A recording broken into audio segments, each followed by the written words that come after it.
So hello everyone, कैसे हैं आप? तो आज हम लोग लगाने वाले हैं एक्सरसाइज 4.3। ये एक्सरसाइज एनसीईआरटी की है।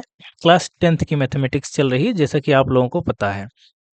तो क्वाड्रेटिक इक्वेशन है, चैप्टर नंबर 4 है क्वाड्रेटिक इक्वेशन, जिसमें इसके ठीक पीछे वीडियो जो हम देखे थे उसमें हम नेचर ऑफ रूट्स तक समझ लिए थे। बाकी सब कुछ पीछे वीडियोज में कंप्लीट हो गया है। ये लगभग 5वीं या 6ठी वीडियो है इस चैप्टर की, यानी क्वाड्रेटिक इक्वेशन की। तो आज हम इस एक्सरसाइज को पूरा लगाएंगे। इसमें करीब 5 सवाल हैं। हाँ, टोटल हमने यहाँ पेस्ट कर दिया है। ये 5 सवाल हैं। इन पांचों सवालों के साथ आज हम लोग डील करेंगे। उससे पहले थोड़ा सा रिकॉल कर देते हैं कि इस एक्सरसाइज में क्या है।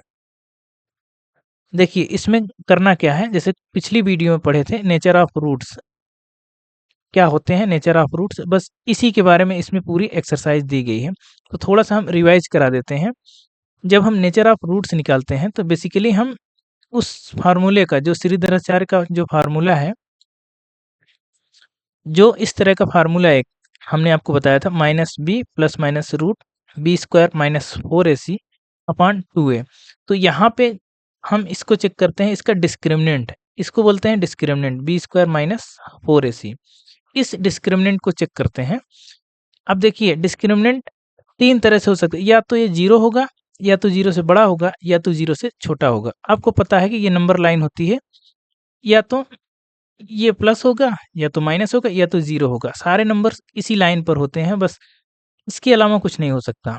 तो हम बेसिकली यही चेक करते हैं इसमें कि अगर ये इसका डिस्क्रिमिनेंट ग्रेटर देन 0 हुआ, यानी b square minus 4ac greater than 0 हुआ, तब जो इसके रूट्स मिलते हैं, इसके रूट्स मिलते हैं two real and distinct root. Two real and distinct root, यानी दो रूट मिलेंगे और वो अलग अलग होंगे, डिस्टिंक्ट रूट। इसी तरह से अगर d इक्वल टू 0 हो जाए, अगर d इक्वल टू 0 हो गया, तो इसके 2 रियल रूट तो मिलेंगे, 2 मिलेंगे रियल रूट्स, लेकिन वो इक्वल होंगे। 2 real and equal roots, 2 real and equal roots. तो दोनों दरअसल इक्वल होंगे रूट्स, 2 बनेंगे, लेकिन हमको दिखने में एक ही लगेगा क्योंकि वो दोनों बराबर होंगे। तो 2 रूट्स मिलेंगे। और अगर d लेस देन 0 हुआ, तो इसका कोई रियल रूट नहीं मिलेगा, नो रियल रूट एग्जिस्ट। ये हम कल पूरा देख चुके थे, तो यहाँ तक हमने कर लिया। तो बेसिकली ये हमने आपका रिवीजन कर लिया। तो इसी से रिलेटेड अब इसमें हम एक्सरसाइज लगाने वाले हैं। इस पूरी एक्सरसाइज को हम अभी करने वाले हैं, एक एक करके हम यहाँ पे शुरू करते हैं। क्वेश्चन नंबर पहला कह रहा है कि find the nature of roots of the following quadratic equations, if the real root exist find them. कह रहा है कि पहले इसका नेचर ऑफ रूट्स निकालिए, और अगर नेचर ऑफ रूट्स से पता चले कि हाँ इसका रियल रूट एग्जिस्ट कर रहा है, तो उसको फाइंड आउट करिए। तो हम पहले इसका नेचर ऑफ रूट्स निकालेंगे। तो पहले हम इसका डिस्क्रिमिनेंट चेक करेंगे।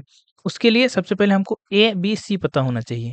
तो यहाँ ए की वैल्यू कितना है, 2 है, बी की वैल्यू कितना है, -3 है, और सी की वैल्यू कितनी है, 5 है। अब क्या करेंगे, इसका डिस्क्रिमिनेंट चेक करेंगे। Discriminant b square minus 4ac होता है। तो बी कितना है, 9 माइनस -3 है ना, तो -3 का स्क्वायर 9, हम सीधे लिख रहे हैं। ए कितना है, 2, और सी कितना है, 5। तो ये निकल के आएगा 9 माइनस, ये तो बहुत ज़्यादा हो जाएगा, 4 टू जा 8, और ये 5 जा 40 हो गया। तो यहाँ माइनस में आया ना, -31 आया। तो डी यहाँ पे लेस देन 0 आया। डी अगर लेस देन 0 होता है, यहाँ आप लिख सकते हैं since discriminant less than 0, therefore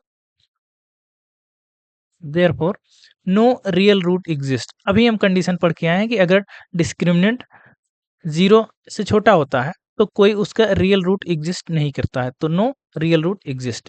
ये इस तरह से आप लगाएंगे। अगर रियल रूट एग्जिस्ट करता तो हम रूट भी निकालते हैं। तो आसान सा सवाल था। अगले सवाल की ओर बढ़ते हैं। सेम वही काम करना है, पहले चेक करना है इसका डिस्क्रिमिनेंट, उसके बाद फिर बताना है कि इसका रूट क्या होगा। यहाँ पे ए बी सी पहले लिखेंगे। ए कितना है, 2 है, बी कितना है, -6 है, और सी कितना है, 3 है। अब डिस्क्रिमिनेंट निकालेंगे। Discriminant b square minus 4ac होता है। बी स्क्वायर, बी -6 है तो इसका स्क्वायर करेंगे तो -36, 4, ए कितना है, 2, और सी कितना है, 3। इसको अगर निकालेंगे 36 माइनस 4 टू जा 8 और 8 और 3 ये 24 हो गया। और अगर 24 में 36 घटाएंगे तो यहाँ आएगा 2 और यहाँ आएगा 1, 12। यहाँ डी ग्रेटर देन 0 हुआ है। बेसिकली आपको पूरा नहीं करना है। अगर आपको यहाँ दिख गया कि हाँ ये पॉजिटिव आ रहा है तो सीधे-सीधे आप कहेंगे डी ग्रेटर देन 0। तो अब यहाँ क्या, since D is greater than 0, therefore therefore two real and distinct root exist. Two real and distinct root exist यहाँ लिख देते हैं। इसका मतलब 2 रियल और डिस्टिंक्ट रूट इसके मिलेंगे। अब रूट निकालेंगे कैसे? अब हम सीधे फार्मूला ही लगा देंगे। x इक्वल टू, आपको पता है x equal to minus b plus minus root b square minus 4ac upon 2a। ये पूरा फार्मूला होता है, अभी कराए हैं तुरंत। तो minus b minus of minus 6 होगा तो ये 6 होगा, plus minus root b square minus 4ac यहाँ से निकाल चुके हैं हम, तो सीधे सीधे इसको लिखेंगे 12 अपॉन 2a करेंगे तो यहाँ आएगा 4। अब इसका एक रूट होगा कि इसका प्लस वाला 6 प्लस रूट 12/4, इसको जब हल करेंगे तो 6 और प्लस यहाँ से 4 बाहर आ जाएगा। इसको 4 इंटू 3 लिख सकते हैं तो ये 2 बनेगा, 2√3 इसको लिखा जा सकता है अपॉन 4। एक तो ये हो गया। दूसरा, इसको थोड़ा सा अगर आप सिंप्लीफाई करेंगे तो थोड़ा सा ठीक से लिख सकते हैं। तो x इक्वल टू आएगा, ये 2 से कट जाएगा तो ये 3 आएगा प्लस √3 अपॉन 2, इसको ऐसे लिखा जा सकता है। अब इसी तरह से जब दूसरा लिखेंगे x इक्वल टू ये आएगा 3 माइनस √3 अपॉन 2, बस ऐसे ही। ऐसे करेंगे तो डायरेक्ट हम लिख सकते हैं, ठीक है। आई होप आपको समझ में आ गया होगा। बहुत कठिन नहीं है, सिर्फ कैलकुलेशन है। अगले सवाल की ओर बढ़ते हैं। वही कह रहा है कि सेम क्वेश्चन वही कह रहा है, बस उसके नेचर ऑफ रूट्स बताने हैं। देन अगर इसका रियल रूट एग्जिस्ट करता है तो उसको फाइंड आउट करना है। यहाँ a कितना है, b कितना है, c कितना है, पहले इसको लिख लीजिए। a इक्वल टू 3 है, b इक्वल टू -4√3 है और c इक्वल टू 4 है। डिस्क्रिमिनेंट इसका चेक करेंगे, बी स्क्वायर माइनस 4ac से। बी स्क्वायर अगर इसका स्क्वायर करेंगे तो ये आएगा 4 4 जा 16 और 3 से मल्टीप्लाई करेंगे 16 3 48, ये आ गया 48 और माइनस 4ac 4a और c। यहाँ करेंगे तो 48 माइनस 4 चौक 16 3 48, 48 है, ये आ गया 0। अब यहाँ क्या आया, सिंस d इक्वल टू 0, इसका मतलब क्या हुआ? इसका मतलब हुआ कि two real and equal root, two real and equal root. तो अब निकालेंगे, अब x इक्वल टू निकालेंगे क्या, माइनस बी यानी ये 4√3 हो जाएगा अपॉन, ये तो 0 हो गया ना, plus minus root b square, ये तो पूरा 0 हो गया, तो इस टर्म को ही हम पूरा गायब कर देंगे। अब ये 0 हो गया तो उसको हम लिखेंगे ही नहीं, इस पूरे को सीधे सीधे लिखेंगे अपॉन 2a, 2 इंटू a 3। तो x इक्वल टू यहाँ से सीधा आए, ये 2 2 जा 4 हो गया और ये √3 से √3 कटेगा तो 2 अपॉन √3 ये आ गया। और दोनों रूट यही आएगा इसलिए हमको एक ही दिख रहा है, ये 2 बार आएगा। तो बेसिकली आपको ये भी समझ में आ गया होगा ये कैसे लगा है। आसान था, सिर्फ फार्मूला बेस्ड क्वेश्चन है, बहुत कठिन नहीं है। आगे बढ़ते हैं। क्वेश्चन नंबर सेकंड में क्या कह रहा है? कह रहा है कि find the value of k for each of the following quadratic equations so that they have two equal roots. अब कह रहा है कि यहाँ पे 2 इक्वल रूट्स मिलने चाहिए, उसके लिए के की वैल्यू हमको बताना है कि के का वह क्या मान होगा जिसके लिए दोनों रूट्स इक्वल होंगे। इक्वल रूट्स के लिए हमको पता है इक्वल रूट कब होता है, जब उसका डिस्क्रिमिनेंट 0 होता है। तो यहाँ बेसिकली हमको डिस्क्रिमिनेंट 0 करना है। यहाँ पे लिखेंगे सॉल्व, जब इसको करेंगे तो यहाँ लिखेंगे कि टू इक्वल रूट एग्जिस्ट कब, इफ d इक्वल टू 0। तो d को 0 कर दीजिए, d इक्वल टू 0, d होता कितना है, बी स्क्वायर माइनस 4ac, तो b square minus 4ac equal to 0 होगा। अब यहाँ से ए बी सी तो आप पहले से ही लिख लेंगे ना, ए कितना है 2 है, बी कितना है के है और सी कितना है 3 है। तो बी स्क्वायर माइनस 4ac अगर 0 करेंगे तो यहाँ से हम लिखते हैं बी स्क्वायर यानी k square minus 4 a c equal to 0। तो k स्क्वायर करेंगे तो 4 टू जा 8 और 8 त्रिक 24, 24 आएगा और k इक्वल टू आएगा √24। ये प्लस माइनस में आएगा बेसिकली, तो k का मान प्लस माइनस √24 होगा। तो इसको सीधे-सीधे ऐसे भी लिख सकते हैं, प्लस माइनस रूट, अगर इसको रूट से बाहर निकालें तो निकल जाएगा 4 और 6 ऐसे निकलेगा, तो k equal two plus minus ये 2 आएगा 2√6, बस ये है। तो k के 2 मान मिलेंगे, जिसके लिए अगर इसको रखेंगे चाहे प्लस 2√6 रखें चाहे माइनस 2√6 रखें तो इसके रियल और इक्वल रूट्स मिलेंगे। इसके बाद जो क्वेश्चन है सेम इसी टाइप का, k फाइंड आउट करना है जिसके लिए इसके रूट्स इक्वल और रियल हों, यानी 2 रूट मिले और वो दोनों इक्वल हों। सीधे-सीधे लगाएंगे, हियर a इक्वल टू, ये देखिए पहली बात तो ये अगर स्टैंडर्ड फॉर्म में नहीं है, अभी तक जो मिल रही थी सब स्टैंडर्ड फॉर्म में थी, ये स्टैंडर्ड फॉर्म में नहीं है, तो पहले इसको स्टैंडर्ड फॉर्म में बनाएंगे। बनाएंगे तो देखिए इसका अगर यहाँ गुणा करेंगे तो क्या होगा, kx square minus 2kx plus 6 equal to 0। अब देखिए ये स्टैंडर्ड फॉर्म में बन गई है, तो यहाँ पे a इक्वल टू कितना हो गया, k, b equal to minus 2k और c इक्वल टू 6 हो गया। अब क्या करेंगे, नाउ इसका डिस्क्रिमिनेंट 0 करना है, b square minus 4ac equal to 0। ये कंडीशन दी गई है कि उसके इक्वल रूट्स मिलने चाहिए, तो इक्वल रूट्स तभी मिलेगा जब डिस्क्रिमिनेंट 0 होगा। सबकी वैल्यू रख दीजिए, यहाँ अगर b रखेंगे तो 2k, ये होगा 4k स्क्वायर माइनस 4 a है k इंटू सी है 6 इक्वल टू 0। तो 4k स्क्वायर माइनस ये 6 और 24 k इक्वल टू 0। इसको थोड़ा सा सिंप्लीफाई कर लेंगे, अगर 4 से भाग कर देंगे तो k square minus 6 k equal to 0। तो k square equal to 6k, एक के से एक कट गया, k इक्वल टू 6 ये आ गया, k की वैल्यू आ गई। बेसिकली सॉल्व करना है, आप यहाँ से अगर डायरेक्ट k इक्वल टू 6 लिख सकते हैं तो लिख लीजिए, कोई दिक्कत नहीं है। आप तरीका चाहे जो लगाएंगे k इक्वल टू 6 ही पाएंगे। आप आसानी से कर सकते हैं तो तुरंत कर लीजिए, स्टेप बाय स्टेप करना चाहते हैं तो थोड़ा सा आराम से करिए। तो बेसिकली क्वेश्चन कठिन नहीं है, क्वेश्चन को आपको ध्यान देना है और आपको फार्मूला पर पूरी पकड़ होनी चाहिए कि फार्मूला क्या होता है। ये पूरा आपको याद होना चाहिए, बी स्क्वायर माइनस 4ac क्या होता है और किस कंडीशन में क्या देता है, कब रियल और इक्वल रूट देता है, कब जो है उसका रूट एग्जिस्ट नहीं करता है और कब जो है दो अलग-अलग रूट देता है। तो ये सारी कंडीशन आपको पता होनी चाहिए, तब आप क्वेश्चन लगा पाएँगे। इसमें शायद एक क्वेश्चन बचा हुआ है, अब हम लैंग्वेज बेस्ड क्वेश्चन पर आ जाएँगे। हाँ, एक ही बचा है। अब हम बढ़ते हैं, जो लैंग्वेज बेस्ड यहाँ के क्वेश्चन हैं, 3 ही क्वेश्चन बचे हैं अब। 2 तो हमने लगा लिए, 5 क्वेश्चन थे टोटल, तो अब 3 और बचे हैं। इसको बड़ा जल्दी करते हैं। कोई इसमें बहुत कठिन नहीं है, सिर्फ़ आपको लैंग्वेज पढ़ना है और क्वेश्चन को वहाँ से समझना है।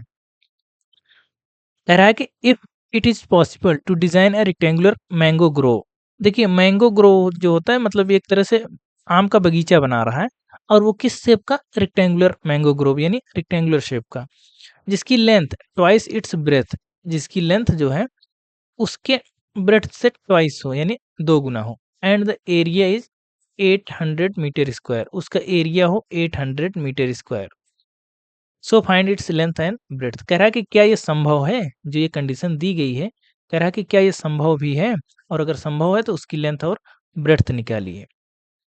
देखिए इसको लगाना कैसे शुरू करेंगे, तो सबसे पहले हम मान लेते हैं let breadth of rectangular mango grove, breadth of, हम सीधे सीधे रेक्टेंगल लिख रहे हैं, आप समझ लीजिए कि रेक्टेंगुलर मैंगो ग्रोव की बात हो रही है। Let breadth of rectangle is x, therefore, तो इसकी लेंथ क्या हो जाएगी, therefore length, length of rectangle, तो उस कंडीशन के हिसाब से लेंथ कितनी हो जाएगी, उसकी ट्वाइस यानी 2x। अब ये मीटर में कह रहा है तो मीटर में लिख दीजिए। अब इसका एरिया दिया है, नाउ एरिया दिया है, एरिया कितना दिया है, एरिया इक्वल टू दिया है 800 मीटर स्क्वायर, और एरिया होता क्या है, लेंथ इंटू ब्रेड्थ होता है, यानी x इंटू 2x करेंगे तो ये आएगा 800 मीटर स्क्वायर। तो 2x स्क्वायर इक्वल टू कितना हुआ, ये 800 है, ये 400 नहीं 800 है। तो यहाँ से जब हम एक्स स्क्वायर निकालेंगे तो यह है कितना आएगा 400। तो x इक्वल टू निकालेंगे तो कितना आएगा? 20। ये x इक्वल टू निकालेंगे तो इसका रूट लेंगे तो कितना आएगा? 20। हालाँकि ये प्लस माइनस 20 आएगा, लेकिन ये लेंथ की बात कर रहा है तो हम x इक्वल टू 20 प्लस वाले को ही लेके चलेंगे, ठीक है? तो ये आ गया हमारा x इक्वल टू 20।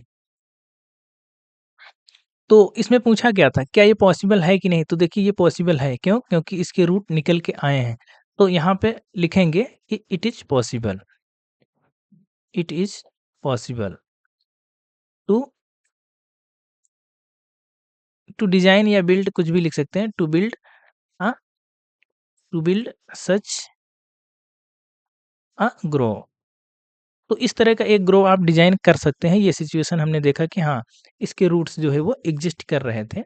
तो हमने बेसिकली सीधे रूट निकाल लिए, और अगर इसमें थोड़ा-सा क्वाड्रेटिक इक्वेशन बनता ना तो हम इसके थ्रू जाते, बी स्क्वायर माइनस 4ac के थ्रू जाते। अगर स्टैंडर्ड इक्वेशन बनती तो पहले हम ये चेक करते, वहाँ से देखते कि इसके रियल रूट एग्ज़िस्ट कर रहे हैं कि नहीं कर रहे हैं, देन हम कह पाते। लेकिन यहाँ हमको दिख रहा है तो सीधे-सीधे यहाँ दिख रहा था कि x की वैल्यू हम यहाँ पे प्राप्त कर सकते हैं। तो हमने सीधे x की वैल्यू यहाँ से निकाल लिए और हमने कह दिया कि हाँ, इस तरह की कंडीशन जो है वो पॉसिबल है, बनाया जा सकता है। तो आई होप आपको समझ में आया होगा। हाँ, बढ़ते हैं अब अगले सवाल की ओर। क्वेश्चन नंबर 4 कह रहा है, सेम वैसे ही सवाल है, कह रहा है कि is the following situation possible? If so determine the present ages. कह रहा है कि कुछ कंडीशन दी गई, कह रहा है क्या ये संभव है, और अगर संभव है तो उनके आयु ज्ञात कीजिए। अब आयु रिलेटेड ये क्वेश्चन है। कह रहा है कि sum of ages of two friends is 20 years. दो फ्रेंड्स हैं, उनकी एज का जो सम है वो 20 ईयर्स है, और कह रहा है कि 4 ईयर्स एगो, 4 साल पहले उनका जो प्रोडक्ट है एजेस का वो कह रहा है कि 48 है, या 48 था 4 साल पहले, ये कहा जा सकता है। अब कह रहा है कि क्या इस तरह की कंडीशन संभव है या नहीं है? तो उसको करेंगे कैसे? सबसे पहले मानेंगे let age of first friend is equal to, हमने मान लिया एक्स। अब दूसरे की क्या होगी? अब दोनों का सम कह रहा है कि 20 है, तो दूसरे का क्या होगा? अब हम लिखेंगे कि age of second friend, age of second friend is equal to कितना होगा? दोनों का सम अगर 20 है, तो अगर दोनों का, अगर हम कहें कि दो संख्याएं हैं उनका सम 20 है, और अगर इसका x है तो इसका कितना होगा? इसका 20 माइनस एक्स होगा, तभी तो जोड़ेंगे तो 20 आएगा। तो बेसिकली हम यही कर रहे हैं। अब क्या कह रहा है? अब कह रहा है कि 4 साल पहले, 4 ईयर्स एगो, तो यहाँ लिखेंगे 4 ईयर एगो, 4 ईयर एगो, दोनों की निकाल लीजिए आप। 4 year ago as of first friend, ये कितना होगी? 4 साल पहले, 4 कम होगी, ऑब्वियस सी बात है। और अगर age of second friend, age of second friend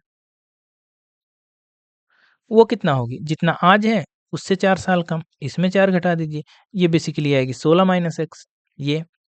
अब कंडीशन क्या कह रहा है? दोनों की एज हमको पता चल गई 4 साल पहले। अब हम थोड़ा-सा अगली स्लाइड में करते हैं। अब यहाँ लिखेंगे अकॉर्डिंग टू कंडीशन। कंडीशन ये कह रहा है कि 4 साल पहले दोनों की एज का जो प्रोडक्ट है, वो है 48। देख लेते हैं कितना था? हाँ, 48 ही था। तो 4 साल पहले दोनों की एज का प्रोडक्ट, प्रोडक्ट करेंगे तो पहले का x माइनस 4, दूसरे का 60 माइनस एक्स, ये कह रहा है कि 48 है। इसको थोड़ा-सा सिंप्लीफाई कर लेंगे तो यहाँ आएगा 60x, इसका इसमें गुणा करेंगे, माइनस एक्स स्क्वायर माइनस 64, ये 64 आएगा, प्लस ये 4x इक्वल टू 48 आ गया। इसको और ठीक से लिखेंगे तो माइनस एक्स स्क्वायर, और ये होगा प्लस ये 16 और ये 4, 20x, और इसको इधर लाएंगे, 48 को इधर लाएंगे तो माइनस 112 होगा, इक्वल टू 0। माइनस से मल्टीप्लाई कर देंगे तो x square minus 20x plus 112, ये इक्वेशन बन गई। अब हमको देखिए सॉल्व नहीं करना है, पहले पहले हमको चेक करना है कि क्या ये क्वाड्रेटिक इक्वेशन से कोई रियल रूट मिलेंगे या नहीं मिलेंगे। अगर मिलेंगे तभी निकालेंगे। नाउ अब हम चेक करेंगे, इसका डिस्क्रिमिनेंट चेक करेंगे। Discriminant b square minus 4ac, तो बी स्क्वायर यहाँ से आप ए बी सी अगर लिखेंगे तो A equal to 1, B equal to -20 और सी इक्वल टू 112, ये है बी स्क्वायर। ये आएगा 400 -20 का स्क्वायर करेंगे तो ये आएगा 400। और ए कितना है 1 और सी कितना है 112। इसको अगर करेंगे तो 4 माइनस ये आएगा 4 दूनी 8, 4 एकम 4, 4 एकम 4। तो यहाँ देखिए ये नेगेटिव में आ रहा है ना, नेगेटिव में 48 आ रहा है, डी लेस देन 0। तो इसका मतलब है इसका कोई रियल रूट एग्जिस्ट नहीं करेगा। यहाँ लिखेंगे no real root exist, no real root exist. अब आप यहाँ आंसर में लिखेंगे, आंसर में ये लिखेंगे therefore no no such situation is possible, no such situation is possible. जो उसमें पूछ रहा था क्या कोई ऐसी सिचुएशन पॉसिबल है, तो हम ये आंसर देंगे कि नहीं, इस तरह की कोई भी सिचुएशन पॉसिबल नहीं है। इस तरह से पूरा चेक करके हम करेंगे, डिस्क्रिमिनेंट चेक करेंगे, फिर देखेंगे उसका रूट कोई एग्जिस्ट कर नहीं रहा है, तब हम कह पाएंगे कि हाँ इस तरह की कोई कंडीशन संभव ही नहीं है। एक आखिरी क्वेश्चन बचा है, उसको भी खत्म कर लेते हैं। सेम वही क्वेश्चन है, कह रहा है कि it is possible to design a rectangular park of perimeter 80 metre, area 100 metre square. अगर कह रहा है कि ऐसा संभव है तो उसकी लेंथ और ब्रेड्थ बताना है। कह रहा है कि एक रेक्टेंगुलर पार्क है, कह रहा है कि क्या ये कंडीशन संभव है कि उसका जो एरिया है वो 100 मीटर स्क्वायर हो और उसका जो पेरीमीटर है 80 मीटर। कह रहा है कि क्या ये संभव है या नहीं है। तो हम सीधे सीधे मान लेंगे, let length of rectangle L ही मानते हैं, कोई दिक्कत नहीं, एंड ब्रेड्थ ऑफ रेक्टेंगल की ब्रेड्थ को हम बी ही मानते हैं। बेसिकली ऐसे ही लिख चलते हैं, एक्स वाई की जगह हम एल और बी ही मानते हैं। तो दिया क्या है, कंडीशन फर्स्ट के अकॉर्डिंग दिया है कि सीधे लिख रहे हैं हम एल प्लस बी, उसका जो पेरीमीटर दिया है, पेरीमीटर कितना दिया है, पेरीमीटर होता क्या है 2l प्लस बी, 80 दिया है, तो यहाँ से l प्लस बी जो निकल के आएगा वो 40 निकल के आएगा। इसको मान लीजिए इक्वेशन नंबर 1 थोड़ी देर के लिए, और उसका एरिया दिया है, एरिया यानी l इंटू बी, वो दिया है 400। इसको इक्वेशन नंबर 2 मान लीजिए। अब इक्वेशन 1 और 2 से अगली स्लाइड में हम कर देते हैं दोनों इक्वेशन। अगर यहाँ लिखें l प्लस बी कितना आया था 40 आया था, और l इंटू बी आया था ये 400, इक्वेशन नंबर 1 और इक्वेशन नंबर 2। अब यहाँ से अगर यहाँ से b को हम अगर रख दें, यहाँ से अगर b निकालेंगे, अब हम थोड़ा सा लैंग्वेज कम लिख रहे हैं तो आप लोग समझ लीजिएगा कि ये 40 माइनस एल इसको लिखा जा सकता है।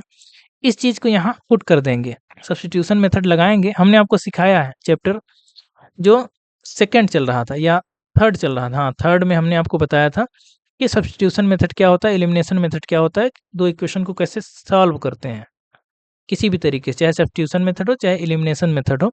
तो हम बेसिकली इसको सॉल्व करना चाहते हैं, एल और बी की वैल्यू निकालना चाहते हैं। तो बी की वैल्यू यहाँ से निकाल के हम इसमें सब्स्टिट्यूट कर रहे हैं, हम डायरेक्ट लिख रहे हैं एल आएगा इंटू बी को क्या लिखेंगे 40 माइनस एल इक्वल टू 400। तो ये आएगा 40l माइनस एल स्क्वायर, इसको इधर कर लीजिए -400 इक्वल टू 0। थोड़ा सा इसको ठीक से लिख दीजिए, तो l square minus 40l plus 400 equal to 0। ये हमको एक क्वाड्रेटिक इक्वेशन मिल गई है। तो यहाँ से a equal to 1, b equal to -40 और c इक्वल टू 400। अब हम चेक करना चाहते हैं कि क्या इसके कोई रूट मिलेंगे भी या नहीं मिलेंगे। तो हम इसका डिस्क्रिमिनेंट चेक करेंगे। डिस्क्रिमिनेंट क्या होता है, बी स्क्वायर यानी 4 चौके 1600 हो जाएगा, माइनस 4ac, a 1 है और c कितना है 400 है। तो d इक्वल टू कितना आएगा, d इक्वल टू आएगा ये 1600 माइनस 4 चौक 16, ये भी 1600 आएगा इक्वल टू 0। तो d इक्वल टू कितना है 0। इसका मतलब है कि रियल एंड इक्वल रूट्स मिलेंगे। इसका मतलब है कि इसका इक्वल रूट मिलेंगे, रियल आप समझ लेंगे, इक्वल रूट मिलेंगे, दोनों रूट बराबर होंगे। और वो रूट होंगे क्या, अगर l इक्वल टू हम निकालें, l इक्वल टू अगर निकालें तो वो क्या होगा माइनस बी, तो माइनस माइनस प्लस हो जाएगा b अपॉन 2a, 2 और a कितना है 1 है, तो कितना आ गया l इक्वल टू 20 आ गया। और अगर L इक्वल टू 20 आ गया तो B इक्वल टू भी 20 आ जाएगा। बेसिकली हम ये कह सकते हैं कि इस तरह का कोई रेक्टेंगल संभव नहीं है। क्यों? क्योंकि L और B सेम आ गया ना, ये देखिए, क्योंकि L भी हमने निकाला, तो इसका मतलब ये स्क्वायर बन गया, ये भी 20 आ गया और ये भी 20 आ गया, तो ये स्क्वायर बन गया। तो आंसर में क्या लिखेंगे? आंसर में लिखेंगे no such rectangle, no such rectangle is possible. इस तरह कोई रेक्टेंगल पॉसिबल नहीं है। हाँ, अगर कहता कि उससे क्या बनेगा तब हम कह पाते कि हाँ स्क्वायर बनेगा, लेकिन हमारा आंसर यहाँ तक अगर दे देंगे तो ठीक है कि इस तरह का कोई रेक्टेंगुलर पार्क तो नहीं बनेगा। हाँ, स्क्वायर में होगा तो वो बन जाएगा। आई होप आपको समझ में आया होगा। हमने पूरी कोशिश की आपको समझाने की। हाँ, फिर भी अगर आपको कहीं भी कोई डाउट है तो आप कमेंट बॉक्स में कमेंट करके पूछ सकते हैं। तो ये पूरी एक्सरसाइज यहाँ पे समाप्त होती है। पूरा चैप्टर एक तरह से यहाँ पे समाप्त होता है। तो देखिए, हमने अब तक किया पहला, दूसरा, तीसरा और चौथा, तो हमने 4 चैप्टर अभी तक कर लिए हैं। इन चारों चैप्टर से आप लोग अब क्वेश्चंस लगाने शुरू करिए। आप लोग पीवाईक्यू खरीद लीजिए, प्रीवियस ईयर पेपर्स जो आते हैं वो खरीद लीजिए और यहाँ से सवाल लगाने शुरू करिए। जहाँ भी कोई डाउट आता है कमेंट में आप पूछिए, सवाल ही पूरा पेस्ट कर दीजिए, वो वहाँ आप पूछिए तो हम उसका आपको रिप्लाई देंगे वहाँ पे। और इसके बाद जो हम शुरू करेंगे ना, वो टॉप 20 क्वेश्चंस की एक सीरीज चलाएँगे हर चैप्टर की। अभी ये 5 चैप्टर हो जाए ना, तो उसके बाद हम शुरू करें। जैसे पहले चैप्टर की रियल नंबर की थी, तो टॉप 20 क्वेश्चन लेके आएँगे। जितना भी टाइम लगेगा उसको समझाने के, हम उसको समझाएँ। फिर दूसरे चैप्टर का होगा, तीसरे चैप्टर का होगा, ऐसे हर चैप्टर का होगा। लेकिन उससे पहले अगर आप प्रीवियस ईयर पेपर से गुज़रे रहे होंगे, तो आपको वो आसानी से समझ में आएगा, क्योंकि वो ज़्यादातर वही होंगे जो प्रीवियस ईयर पेपर में आए होंगे और जिनकी उम्मीद होगी कि हाँ, फिर से वो आ सकते हैं। तो हम ऐसे क्वेश्चंस लेके आ रहे हैं, जल्द ही आएँगे। प्रॉपर आपको बताया जाएगा कि हाँ, कब से ये शुरू हो रहा है और जल्दी ही होगा। तो आप लोग बने रहिए और अपनी तैयारी करते रहिए। मिलते हैं अगली वीडियो में। Thank you.